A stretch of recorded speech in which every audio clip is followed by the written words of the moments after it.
അമ്മ മാതാവിനും തിരുക്കുമാരനും കൊടാനുകോടി നന്ദി പറയുന്നു. ഈ നിമിഷം ഇവിടെ വരാനും സാക്ഷ്യം പറയാൻ ലഭിച്ച കൃപയെ ഓർത്ത് നന്ദി പറയുന്നു. എൻ്റെ പേര് സിജി. എൻ്റെ വീട് തിരുവല്ല കവിയൂരുന്ന സ്ഥലത്താണ്. എൻ്റെ ഹസ്ബൻഡ് മോളുമാണ്. ഞങ്ങളിപ്പോൾ വരുന്നത് UK നിന്നാണ് വരുന്നത്. ഞങ്ങൾ വരുന്ന വഴി തന്നെയാണ്. ഞാൻ ആദ്യമായിട്ട് ഇവിടെ വരുന്നത് 2020 ഫെബ്രുവരി മാസത്തിലാണ്. അന്ന് ഞാൻ ഉടമ്പടി എടുത്തിരുന്നു. അങ്ങനെ ഞാൻ ഉടമ്പടിയിലെ എല്ലാ പ്രാർത്ഥനകളും നടത്തുന്നുണ്ടായിരുന്നു. അതുപോലെ തന്നെ എൻ്റെ നിയോഗങ്ങൾ, എനിക്ക് മൈഗ്രെയിനായിട്ട് 35 വർഷമായിട്ട് എനിക്ക് മൈഗ്രെയിനായിരുന്നു. അതുപോലെ തന്നെ മൈഗ്രെയിൻ എന്ന് പറഞ്ഞാൽ എനിക്ക് കണ്ടിന്യൂസ് വൊമിറ്റിംഗ് ആണ്. മൈഗ്രെയിൻ വന്നു കഴിഞ്ഞാൽ പിന്നെ കണ്ടിന്യൂസ് ഗുളിക എടുക്കണം. ഡോക്ടറോട് പറഞ്ഞപ്പം ഡോക്ടർ സിബിലിയം കഴിക്കാൻ പറഞ്ഞു. ഞാൻ പക്ഷേ മെഡിസിൻ കഴിക്കാതെ അമ്മ മാതാവിൻ്റെ തൈലം പുരട്ടി പ്രാർത്ഥിച്ചതിൻ്റെ ഫലമായി ഈ 4 വർഷമായിട്ട് എനിക്ക് മൈഗ്രെയിൻ ഇതുവരെയും വന്നിട്ടില്ല, ഗുളിക എടുക്കേണ്ടി വന്നിട്ടില്ല. അങ്ങനെ ഇരിക്കെ ഞാൻ 2021 ഞാൻ പുഷ്പഗിരി മെഡിക്കൽ കോളേജിൽ സ്റ്റാഫ് നഴ്സായിട്ട് വർക്ക് ചെയ്തുകൊണ്ടിരിക്കുമായിരുന്നു. അങ്ങനെ ഞാൻ 2021 ആ സമയത്ത് കോവിഡിൻ്റെ സമയമാണ്. ഞാൻ വാക്സിൻ എല്ലാം എടുത്തു കഴിഞ്ഞു. എൻ്റെ ബ്രസ്റ്റ് ലംബിൽ എനിക്ക് ചെറിയൊരു ബ്രസ്റ്റിലൊരു ലംബ് പോലെ കണ്ടു. ഞാൻ ഡോക്ടറെ കാണിച്ചു കഴിഞ്ഞപ്പം ഡോക്ടർ പറഞ്ഞു നമുക്ക് ഒരു 5 നീഡിൽ ആസ്പിറേഷൻ ചെയ്യാമെന്ന് പറഞ്ഞു. പക്ഷേ ആസ്പിറേഷൻ ചെയ്തു, പക്ഷേ അത് നോർമലായിരുന്നു. അപ്പം ഡോക്ടർ എന്നോട് പറഞ്ഞു നമുക്കത് എടുത്തു കളയാമെന്ന്. അപ്പോൾ ഞാനും സമ്മതിച്ചു, എടുത്തു കളയാമെന്ന്. പിറ്റേ മാസം തന്നെ എൻ്റെ ലംബ് എടുത്തു കളഞ്ഞു. അങ്ങനെ എടുത്ത് കളഞ്ഞു. 2 ആഴ്ച കഴിഞ്ഞപ്പോഴത്തേനും എൻ്റെ റിസൾട്ട് വന്നു. ഞാനും ഹസ്ബൻഡും റിസൾട്ടിന് വേണ്ടി വെയിറ്റ് ചെയ്യുമായിരുന്നു. പക്ഷേ ആ റിസൾട്ട് വന്നപ്പോൾ ഞങ്ങൾ അൺഎക്സ്പെക്റ്റഡ് ആയിട്ടുള്ള ഒരു റിസൾട്ടാണ് വന്നത്. എപ്പോഴും ഞാൻ പ്രതീക്ഷിച്ചില്ല. ഒരു ഗ്രേഡ് 1 കാർസിനോമ ആയിട്ടാണ് വന്നത്. ഞങ്ങൾ 2 പേരും അവിടെ ഇരുന്ന് കരഞ്ഞു. ഞങ്ങൾ തിരിച്ച് വീട്ടിൽ വന്നു. അവരെല്ലാവരും ഞങ്ങളെ ഒത്തിരി എൻകറേജ് ചെയ്തു, പേടിക്കണ്ട, ധൈര്യമായിട്ടിരിക്കുക. സർജറിക്ക് തന്നെ അവരെ പിറ്റേ ആഴ്ചത്തേന് പോസ്റ്റ് ചെയ്തു. എങ്കിലും ഞങ്ങൾ വീട്ടിൽ വന്നു കഴിഞ്ഞിട്ട് ഞങ്ങൾക്കറിയില്ല. പിള്ളേർ മോന് അന്ന് 10ലും മോൾ 8ലുമാണ്. അവരും കരച്ചിൽ, ഞങ്ങളും കരച്ചിൽ. എന്ത് ചെയ്യണമെന്നറിയാൻ മേലായിരുന്നു. അങ്ങനെ വന്നപ്പോൾ എൻ്റെ വീട്ടിൽ നിന്ന് പറഞ്ഞു നമുക്കൊരു സെക്കൻഡ് ഒപ്പീനിയനും കൂടി എടുക്കണമെന്ന് പറഞ്ഞു. അങ്ങനെ സെക്കൻഡ് ഒപ്പീനിയന് വേണ്ടി ഞങ്ങൾ RCCയിൽ എൻ്റെ ഒരു കസിനായിരുന്നു അവിടുത്തെ ഡോക്ടറിന് റിപ്പോർട്ടുകളെല്ലാം ഞാൻ അയച്ചു കൊടുത്തു. പിറ്റേ ദിവസം തന്നെ വരാൻ പറഞ്ഞു. കാണിച്ചു. ഡോക്ടർ എന്നെ കംപ്ലീറ്റ് എക്സാം ചെയ്തു. ഞാനും മെഡിക്കൽ ഫീൽഡിൽ വർക്ക് ചെയ്യുന്നതായതുകൊണ്ട് എനിക്കും പറഞ്ഞാൽ മനസ്സിലാവുമായിരുന്നു. ഡോക്ടർ എന്നോട് പറഞ്ഞു സർജറി ചെയ്യണം. സർജറി ചെയ്ത് ഒരു 14 ഡേയ്സിൽ നിങ്ങൾക്ക് ട്രെയിൻ ചെയ്ത് വീട്ടിൽ വിടും. ഫസ്റ്റ് ഡേയിൽ നമുക്ക് ICU കിടത്തി പിറ്റേ ദിവസം വിടും വീട്ടിൽ. അപ്പം 14 ഡേയ്സ് നിനക്ക് വീട്ടിൽ ഇരുന്ന് മെഷർ ചെയ്ത് 14ാം ദിവസം ഇവിടെ വന്ന് കാണിച്ചാൽ മതിയെന്ന് പറഞ്ഞു. പക്ഷേ തിരുവല്ലായിൽ നിന്ന് എനിക്ക് തിരുവനന്തപുരം വരിക എന്ന് പറയുന്നത് എനിക്ക് ഭയങ്കര ബുദ്ധിമുട്ടായിരുന്നു. എങ്കിലും അമ്മ മാതാവിനോട് ഞാൻ കരഞ്ഞു പ്രാർത്ഥിക്കുമായിരുന്നു. പിള്ളേരും ഞങ്ങൾ വെളുപ്പിനെണീറ്റ് കരഞ്ഞു പ്രാർത്ഥിക്കും. ഹസ്ബൻഡും വചനം എഴുതും, പ്രാർത്ഥിക്കും. അതിൻ്റെ ഫലമായിട്ട് എല്ലാത്തിനും ദൈവം ഞങ്ങൾക്ക് ശക്തി തന്നു. എൻ്റെ വീട്ടിൽ നിന്ന് എൻ്റെ ആങ്ങളയുടെ വൈഫും എൻ്റെ കസിൻ ബ്രദറും എല്ലാ പ്രാവശ്യവും ഞങ്ങൾക്ക് തിരുവനന്തപുരത്ത് പോകാനായിട്ട് എപ്പോഴും എന്നെ വീട്ടിൽ കൊണ്ടുവന്ന് എന്നെ കൊണ്ടുപോകാനും എല്ലാ കാര്യങ്ങൾക്കും എൻ്റെ കൂടെ നിൽക്കുവാനും എല്ലാത്തിനും സഹായിച്ചു. അങ്ങനെ സർജറിയുടെ ദിവസം വന്ന് സർജറി കഴിഞ്ഞപ്പം ഡോക്ടർ വന്ന് എന്നോട് പറഞ്ഞു ദൈവാനുഗ്രഹത്താൽ ഇതൊരു മിറക്കിളാണ്. നിൻ്റെ ടെസ്റ്റ് നെഗറ്റീവാണ്. വേറെ സർജറി എനിക്ക് ചെയ്യേണ്ടി വന്നില്ല. ജസ്റ്റ് ഡൈ മാത്രം ഇഞ്ചക്ഷൻ ചെയ്തതേ ഉള്ളൂ. നീ പേടിക്കണ്ട എന്ന് പറഞ്ഞു. എനിക്ക് എന്ത് പറഞ്ഞാലും എനിക്ക് അറിയില്ല. എല്ലാ പ്രാർത്ഥന അമ്മ മാതാവ് ആ നിമിഷവും എൻ്റെ കൂടെ ഉണ്ടെന്ന് എനിക്ക് മനസ്സിലായി. പിറ്റേ ദിവസം തന്നെ ഡിസ്ചാർജായി വീട്ടിൽ വന്നു. പക്ഷേ ആദ്യമായിട്ട് എനിക്കിങ്ങനെ ഒരു ചെറിയ ഇത് വന്നുകൊണ്ട് ഡോക്ടർ പറഞ്ഞു നമുക്ക് 4 ഹീമോയും റേഡിയേഷനും എടുക്കുന്നതാണ് ബെറ്റർ. അങ്ങനെ എനിക്ക് അത് കീമോ എടുക്കുക എന്ന് പറയുന്നത് തന്നെ എനിക്ക് പേടിയുള്ള, നമ്മൾ സ്ത്രീകളായിട്ട് എല്ലാവർക്കും ഒരു പേടിയാണ് മുടി പോവുക എന്ന് പറയുന്നത്. എങ്കിലും ഞാൻ അമ്മ മാതാവിനോട് പറഞ്ഞു അമ്മ മാതാവ് മുടിയുണ്ടല്ലോ, എൻ്റെ മുടി മുഴുവൻ പോവും ഹീമോ എടുത്താൽ. എങ്കിലും എനിക്ക് അമ്മ മാതാവ് എനിക്കതിനുള്ള ധൈര്യം തന്നു. എൻ്റെ ഹസ്ബൻഡും എൻ്റെ സിസ്റ്റർ ലോയും കൂടെ 2 പേരും കൂടെ എൻ്റെ തല മുഴുവനും വടിച്ചു തന്നു. ഞാനപ്പോഴും അമ്മ മാതാവിൻ്റെ അടുത്ത് കരഞ്ഞ് പ്രാർത്ഥിക്കുമായിരുന്നു. പക്ഷേ ആ സമയത്തൊക്കെ പ്രാർത്ഥിക്കുമ്പോൾ ഞങ്ങളുടെ വീട്ടിൽ കണ്ടിന്യൂസ് മുല്ലപ്പൂവിൻ്റെ ഗന്ധം കുന്തിരിക്കും പുകയ്ക്കുന്നത് പോലെയാണ് തോന്നുന്നത്. എപ്പോഴും മാതാവ് ഞങ്ങളുടെ കൂടെ ഉള്ളതുപോലെയായിരുന്നു. അങ്ങനെ കീമോയും കഴിഞ്ഞ് ഞങ്ങൾ റേഡിയേഷനും എടുത്ത് വീട്ടിൽ ഇരിക്കുവാണ്. എടുക്കുന്ന സമയത്താണ് UK ഓപ്പൺ ആകുന്നത്. അപ്പോഴും ഞാൻ പറഞ്ഞു എല്ലാവർക്കും പോകാൻ സാധിക്കും, എനിക്കിങ്ങനെ വന്നതുകൊണ്ട് പോകാൻ സാധിക്കില്ലല്ലോ, അമ്മ മാതാവിനോട് പറഞ്ഞു. അപ്പോൾ എനിക്കറിയില്ല എവിടെ നിന്നാണോ എനിക്കൊരു ധൈര്യം തന്നു. അമ്മ മാതാവ് എന്നോട് പറഞ്ഞു നീയും പോകാൻ ട്രൈ ചെയ്യ്. അപ്പം ഞാൻ ആദ്യമായിട്ട് ഡോക്ടറോട് ചോദിച്ചു എനിക്ക് പോകാൻ സാധിക്കുമോ എന്ന്.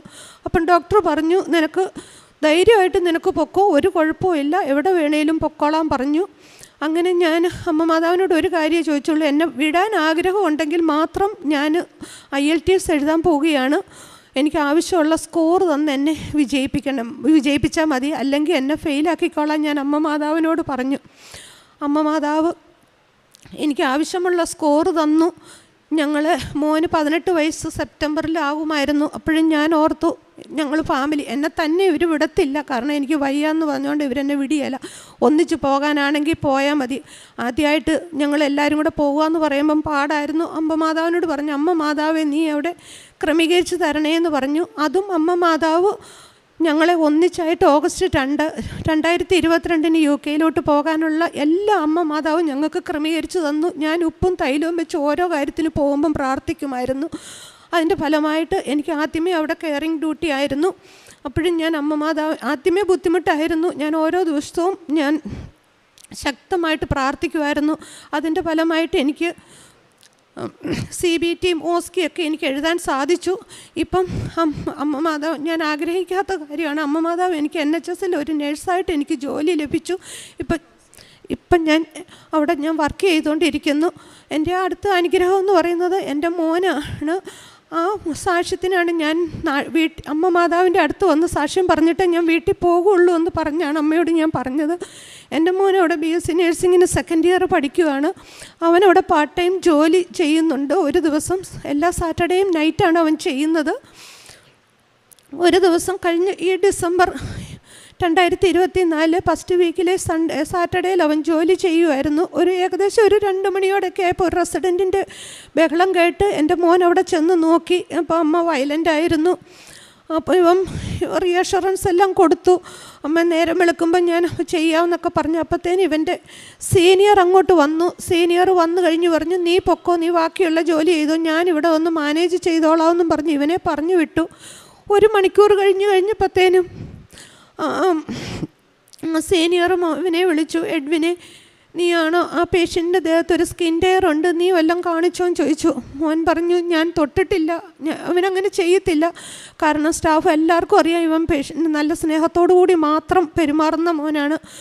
അപ്പം പൊക്കോളാൻ പറഞ്ഞു എന്നാൽ സാരമില്ല പൊക്കോളാൻ പറഞ്ഞു. ആ നിമിഷം തന്നെ അവന് നേരെ മാനേജറിന് മെയിൽ വിട്ടു. CQC സേഫ് ഗാർഡ് അവിടെ ഇതിൽ നിന്നെല്ലാം കടക്കുക എന്ന് പറയുന്നത് ഭയങ്കരമായിട്ടുള്ള ഒരു ബുദ്ധിമുട്ടാണ്.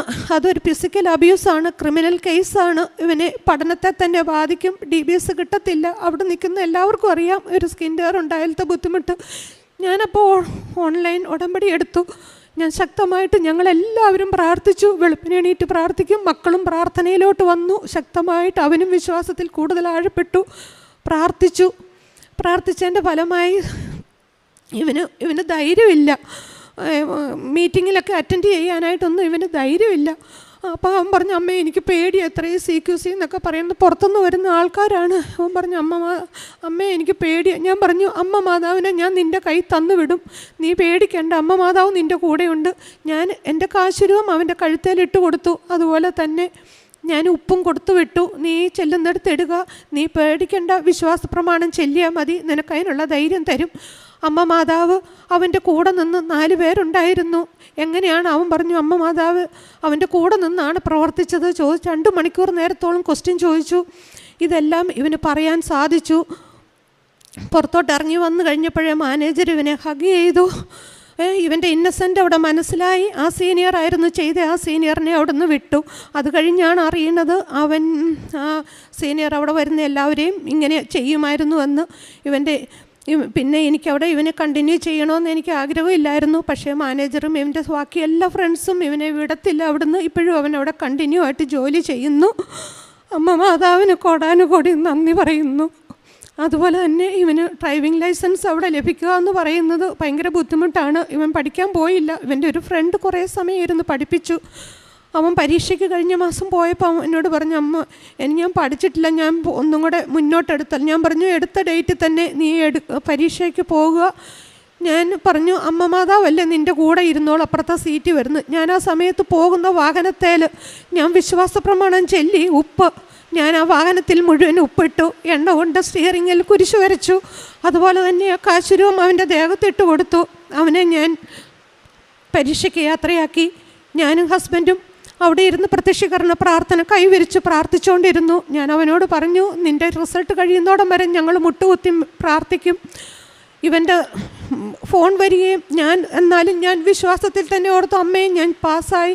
അമ്മ മാതാവിന് കോടാനുകോടി നന്ദി പറയുന്നു. ഫസ്റ്റ് ചാൻസ് ജയിക്കുക എന്ന് പറയുമ്പം അതിവിടെ ഇച്ചിരി ബുദ്ധിമുട്ടാണ്. എങ്കിലും അമ്മ മാതാവിൻ്റെ കൃപ കൊണ്ട് മാത്രമാണ് അവന് ജയിക്കാൻ പറ്റിയത്.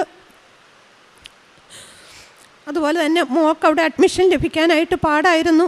അതും അമ്മ മാതാവിൻ്റെ തൈലവും ഉപ്പും ഞാൻ അവിടെ പോകുമ്പോൾ കോളേജിൽ ചെല്ലുമ്പോൾ ഇടുമായിരുന്നു. ഇവിടെ ഒരു അഡ്മിഷൻ കൊടുക്കണേന്ന് പ്രാർത്ഥിച്ചു. അതിൻ്റെ ഫലമായി ആ മോക്കും അവിടെ അഡ്മിഷൻ ലഭിച്ചു. ഹസ്ബൻഡിനും അവിടെ ജോലി ലഭിച്ചു. എല്ലാം അമ്മ മാതാവ് ഒത്തിരി സഹായം ചെന്നു. കോടാനുകോടി അമ്മ മാതാവിന് നന്ദി പറയുന്നു. അങ്ങനെ ഞങ്ങൾ കൂടുതൽ പ്രാർത്ഥനയിലോട്ട് കടന്നു വന്നു. മക്കളാണേലും വചനങ്ങൾ എഴുതും, ഹസ്ബൻഡും വചനം എഴുതും. ഓരോ ബുക്ക് നിറച്ച് വചനം എഴുതും, തീർക്കും. അടുത്ത ബുക്ക് വാങ്ങിക്കും, വചനം എഴുതും. ജോസഫച്ചൻ്റെ ധ്യാനം എല്ലാ ആഴ്ചയിലും എല്ലാ ദിവസവും കേൾക്കും. എണീറ്റ് വരുമ്പോഴേ ധ്യാനം വെക്കും. ഡ്യൂട്ടിക്ക് പോകുന്നോടം വരെ അത് കേൾക്കും. ഓഫുള്ള ദിവസങ്ങളിൽ സാക്ഷ്യങ്ങളും പ്രാർത്ഥനകളും എന്നും ചെല്ലും. കുടുംബ പ്രാർത്ഥന ഒരിക്കലും ഞങ്ങൾ എല്ലാ ദിവസവും ചെല്ലാൻ സാധിച്ചിട്ടുണ്ട്. ഇനി മുന്നോട്ടുള്ള ജീവിതവും ഞങ്ങൾ ഉടമ്പടിയിൽ തന്നെ മുന്നോട്ട് പോകാനാണ് ഞങ്ങളുടെ പ്രാർത്ഥന. അതുപോലെ തന്നെ കാരുണ്യ പ്രവർത്തനങ്ങൾ ഞങ്ങൾ പത്രം അവിടെ കൊണ്ടുപോയി ഇംഗ്ലീഷ് പത്രം എല്ലാം പലർക്കും കൊടുക്കാറുണ്ടായിരുന്നു. പിന്നെ ആർക്കെങ്കിലും എന്തെങ്കിലും ഒരു ബുദ്ധിമുട്ടുണ്ടെന്ന് പറഞ്ഞാൽ ഞാൻ വിശ്വാസ പ്രമാണം ചൊല്ലി ഉപ്പ് കൊടുക്കുമായിരുന്നു. പ്രാർത്ഥിക്കും. അവരോട് ഞാൻ കൃപാസനത്തിൻ്റെ മാതാവിനെ പറ്റി പറഞ്ഞു കൊടുക്കും. പിന്നെ പിന്നെ പാവങ്ങളെ സഹായിക്കും. എനിക്ക് പറ്റുന്ന സഹായങ്ങളെല്ലാം ചെയ്തു കൊടുക്കാറുണ്ട്. മരുന്ന് വാങ്ങിക്കാൻ കൊടുക്കും. പിന്നെ പാവപ്പെട്ട ഒരു വീട് വെക്കാനുള്ള പൈസ കൊടുക്കും. ഈ നിമിഷം വരെ എല്ലാ മാസവും എന്നെ സഹായിക്കുന്ന ഞങ്ങളെ കൊണ്ട് പറ്റുന്ന എല്ലാ സഹായങ്ങളും ഞങ്ങൾ ചെയ്തു കൊടുക്കുന്നുണ്ട്. ഇനിയും മുന്നോട്ട് ചെയ്യാനാണ് ആഗ്രഹം. അമ്മ മാതാവിന് എത്ര നന്ദി പറഞ്ഞാലും തീരുവല്ല. യോഹന്നാൻ്റെ സുവിശേഷം 10-ാം അധ്യായം 28-ാം തിരുവചനം പറയുന്നു, ഞാൻ അവയ്ക്ക് നിത്യജീവൻ നൽകുന്നു, അവ ഒരിക്കലും നശിച്ചു പോവുകയില്ല, അവയെ എൻ്റെ അടുക്കൽ നിന്ന് ആരും പിടിച്ചെടുക്കുകയില്ല. ഈശോ നല്ലയിടയൻ്റെ ഉപമയിലൂടെ ശിഷ്യന്മാരെ പഠിപ്പിക്കുകയായിരുന്നു. ഞാനാണ് വഴി, എന്നിലൂടെ മാത്രമേ നിങ്ങൾക്ക് പ്രവേശിക്കാനാകൂ. ഞാൻ നിങ്ങളെ പരിരക്ഷിക്കും, ഞാൻ നിങ്ങൾക്ക് ജീവൻ നൽകും, എൻ്റെ അടുക്കൽ നിന്ന് ആരെയും നിങ്ങളെ അകറ്റുകയില്ല എന്നൊക്കെ ഒരു വലിയ പ്രോമിസ് ശിഷ്യന്മാരോടും തന്നെ കേട്ടിരുന്നവരോട് ഈശോ പറയുകയായിരുന്നു. ഈശോ തന്നെയാണ് നമ്മുടെ രക്ഷകനെന്ന് അവിടുന്ന് വീണ്ടും വീണ്ടും നമ്മെ ബോധ്യപ്പെടുത്തുന്ന വചനങ്ങൾ എപ്പോഴും നമുക്ക് സുവിശേഷത്തിൽ കാണാൻ സാധിക്കും. സിജി തൻ്റെ കുടുംബത്തിന് വേണ്ടി പ്രാർത്ഥിക്കുകയും ഒരു വലിയ അനുഭവ സാക്ഷി നമ്മൾ പങ്കുവയ്ക്കുകയും ചെയ്യുകയായിരുന്നു. സിജി ആദ്യമായി ഉടമ്പടിയെടുത്ത് തൻ്റെ 35 വർഷക്കാലമായുണ്ടായ മൈഗ്രെയിൻ മാറുന്നതിന് വേണ്ടിയായിരുന്നു. ഒരു തലവേദന വരുമ്പോൾ നമുക്കറിയാം നാം എത്രമാത്രം ബുദ്ധിമുട്ടും, നമുക്ക് എത്രമാത്രം ആ ദിവസത്തെ കടന്നു പോകാനായി നമുക്ക് എന്തുമാത്രം വിഷമിക്കുന്നു എന്ന് നമുക്കറിയാം. 35 വർഷം കണ്ടിന്യൂസ് ആയി ഉണ്ടായിരുന്ന ആ തലവേദന മാറാൻ വേണ്ടിയാണ് അമ്മ മാതാവിൻ്റെ മുൻപിൽ താൻ വന്ന് മുട്ടുമടക്കി പ്രാർത്ഥിച്ചത്, ഉടമ്പടി എടുത്ത് പ്രാർത്ഥിച്ചു. അതോടൊപ്പം അവരുടെ ഒരുപാട് നിയോഗങ്ങൾ അവരെഴുതിയിരുന്നു. വിശ്വാസത്തിലേക്ക് അടുക്കും തോറും അമ്മ മാതാവ് അവരുടെ വിശ്വാസത്തിൻ്റെ മാറ്റുരച്ച് നോക്കുന്ന ഒരുപാട് അനുഭവങ്ങൾ അവർക്ക് കൊടുത്തു. ഈ സാക്ഷ്യം കേട്ടുകൊണ്ടിരിക്കുമ്പോൾ നമുക്ക് മനസ്സിലാക്കുന്നത് ഇങ്ങനെയാണ്: സ്നേഹമുള്ള ഒരു കുടുംബം, വളരെ ഏകതയോടുകൂടി, വളരെ ഐക്യത്തോടുകൂടി, വളരെ ദൈവസ്നേഹത്തിൽ ആഴപ്പെട്ട ഒരു കുടുംബം എത്രമാത്രം ദൈവസ്നേഹത്തിൽ നിലനിൽക്കുന്നു. അവർക്ക് എന്തു തന്നെ പരീക്ഷണങ്ങളും പ്രലോഭനങ്ങളും ഉണ്ടായാലും അതിൽ നിന്നെല്ലാം അമ്മ മാതാവ് ഈശോയെ ഏൽപ്പിച്ചുകൊണ്ട് അവരെ കരം പിടിച്ച് നടത്തുന്ന ഒരു വലിയ അത്ഭുത സാക്ഷ്യത്തിന് ഉടമകളാണ് ഈ കുടുംബം. അതുപോലെ തന്നെ ഈ സഹോദരിക്ക് ഒരു ലംബുണ്ടായപ്പോൾ അത് സ്കാനിങ്ങിൽ പോസിറ്റീവായിരുന്നു. അതിനുശേഷം തൻ്റെ പ്രാർത്ഥനകൾക്കും ആഗ്രഹങ്ങൾക്കും ശേഷം അവർ പ്രാർത്ഥനകളെല്ലാം ചെയ്ത് ഉടമ്പടി വസ്തുക്കൾ ഉപയോഗിച്ച് പ്രാർത്ഥിച്ച് ലാസ്റ്റ് സ്കാനിങ്ങിലാണ് അത് നെഗറ്റീവായി തീർന്നു. എങ്കിലും ഡോക്ടേഴ്സിൻ്റെ അഡ്വൈസ് അനുസരിച്ച് അവർ അവരുടെ കീമോ അതുപോലെ തന്നെ റേഡിയേഷനൊക്കെ ചെയ്തു. തൻ്റെ മുടി മുഴുവൻ നഷ്ടപ്പെടുമെന്നുള്ള കുടുംബത്തിൻ്റെ സങ്കടം, അതെല്ലാം അമ്മ മാതാവ്, ഇന്ന് നമ്മൾ ഈ സഹോദരിയെ കാണുമ്പോഴറിയാം അങ്ങനെ ഒരു സിക്നെസ് ഉണ്ടായിരുന്നു എന്ന് പോലും നമുക്ക് മനസ്സിലാക്കാൻ സാധിക്കുകയില്ല. അത്രമാത്രം അമ്മ മാതാവ് അവരെ അനുഗ്രഹിക്കുന്നു, അവരുടെ കൂടെ സഞ്ചരിക്കുന്നു, അവരുടെ എല്ലാ ആവശ്യങ്ങളിലും താങ്ങും തണലുമായി നിൽക്കുന്നു. തൻ്റെ മകനുണ്ടായ ഒരു മിസ്അണ്ടർസ്റ്റാൻഡിങ്ങിൻ്റെ പേരിൽ തൻ്റെ മകനെ അവർ ജോലിയിൽ നിന്ന് അവരുടെ ആ സ്ഥലത്തിൽ നിന്നും പിരിച്ചുവിടും എന്നുള്ള ഒരവസ്ഥയിൽ അമ്മ മാതാവാണ് അത് ഇടപെട്ട് തൻ്റെ ഇന്നസെൻറ്റ് സ്റ്റേറ്റ് അവർക്ക് സ്ഥാപിക്കാനായി. ഈ മകനൊട്ടും ധൈര്യമുണ്ടായിരുന്നില്ല എന്ന് പറയുന്നു. ധൈര്യത്തിൻ്റെ അമ്മയാണ് അമ്മ. എപ്പോഴും സംസാരിക്കാൻ ധൈര്യമുള്ളൊരു സ്ത്രീയായിരുന്നു. മകനെ അവർക്ക് വീഞ്ഞില്ല.